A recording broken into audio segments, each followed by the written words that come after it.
Hello YouTube, welcome back to another video. We're gonna read Luke 22. Judas agreed to betray Jesus. Now, this is Monday, Thursday, the day of the Last Supper, and I just thought we could read the Last Supper. So yeah, let's get into it.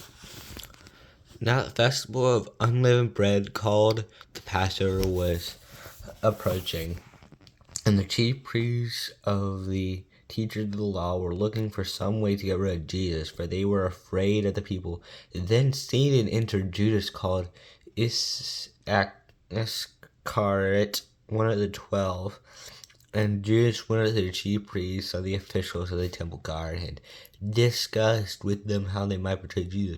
They were delighted and agreed to give him money. He consisted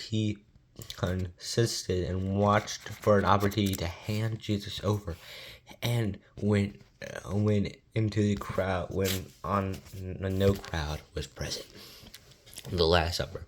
Then the day of unleavened bread, on which the Passover lamb had to be sacrificed, Jesus sent Peter and John, saying, "Go, make me a preparation for us to eat the Passover." "Where do you want us to prepare it?" they asked. He replied, "As you enter the city, a man carrying a jar of water will meet you. Follow him in the house that he enters, and say to the owner of the house, 'The teacher asks, where is the guest room where I may eat the Passover with my disciples? He will show you a large room upstairs, all furnished. Make preparations there.'" They left and found things that Jesus had told them. So they prepared the Passover.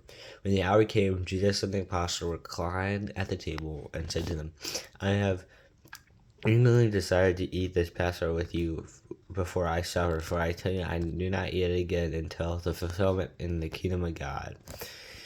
And then, after taking the cup, he gave thanks and said, "Take this and divide it among you, for I tell you, I would not drink again from the fruit of the wine until the kingdom of God comes."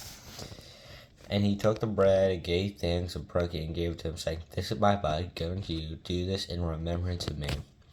In the same way, after the supper, he took the cup, saying, "This is my cup, the new covenant in my blood, which I poured out for you. But in the hand of whom is going to betray me, with mine at the table, the Son of Man will go up as been decreed, but woe to the man who betrays him."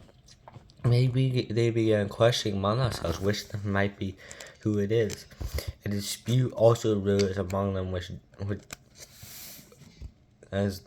considered to be great.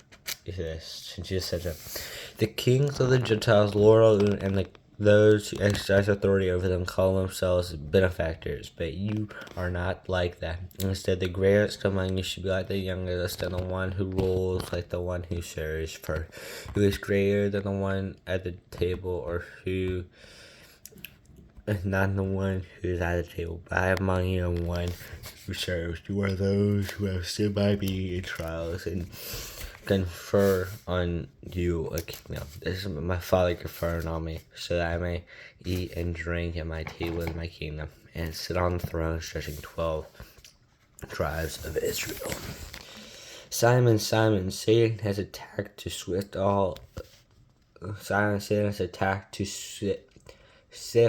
all of you as wheat, but I have prayed for you, Simon, that your faith may not be fall, and when you have turned back, strengthen your brothers. But he replied, "Lord, I am ready to go with you to prison and on to death."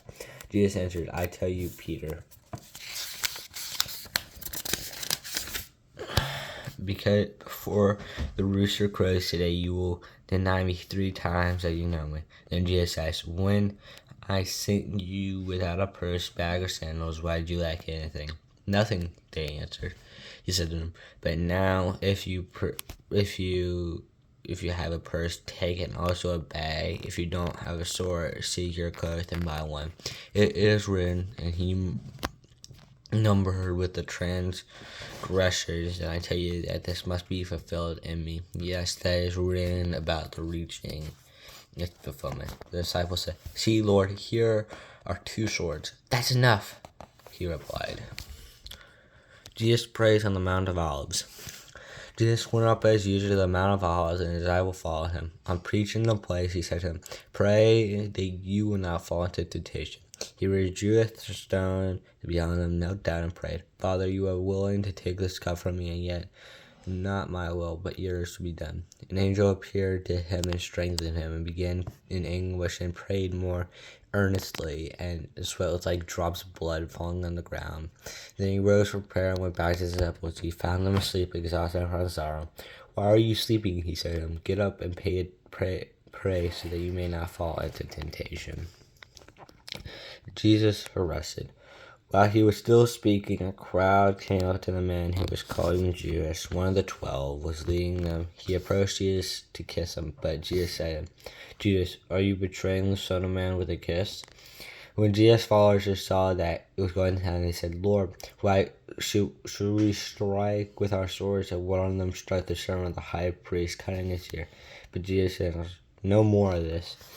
And he touched the man's ear and healed him. Then Jesus said to the chief priest, the officers of the temple guard, and the elders who come from him, "I am leading a rebellion, that you may come with swords and clubs every day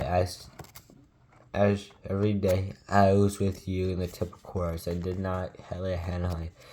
But this is your hour when darkness reigns." Peter disowns Jesus. Then, seizing him, they led away and took them into the house of the high priest. Peter followed in at a distance, and when some of them had kindled a fire in the middle of the courtyard and sat down together, Peter sat down with them. A servant girl stood there in the firelight. She looked closely at him and said, "This was with him." But he denied it. "Woman, I don't know you. I don't know him." And later, someone else saw him and said, "You are also one of them." Man, I am not." About an hour later, asserted, "Certainly this fellow was with him, for ye say Galilean." Peter replied, "Man, I do not know what you are talking about." Just as he was speaking, the rooster crowed, and the Lord turned and looked straight to Peter. Peter remembered the words the Lord had spoken to him. "Before the rooster crows today, you will disown me 3 times. And then he went outside and wept bitterly. The gods mocked Jesus. The men who were guarding Jesus began mocking and beating him. They blindfolded him and demanded, "Prophesy, who hit you?" And they said many other insulting things to him. Jesus before Pontius Pilate and Herod. At daybreak, the council of elders of the people, both of the chief priests and the teachers of the law, met together, and Jesus was led by them. "If you were the Messiah," they said, "tell us." Jesus answered, "If I tell you, you would not believe me. As I asked you, you should not answer. But from now, the Son of Man will be seated in the right hand of the mighty of God." They all asked, "Are you the Son of God?" He replied, "You say that I am." Then they said, "What do we need any more testimony? We have heard it from his own lips." The word of the Lord for the people, Lord. Thanks be, O Lord. Hope you have a great day, and see you tomorrow.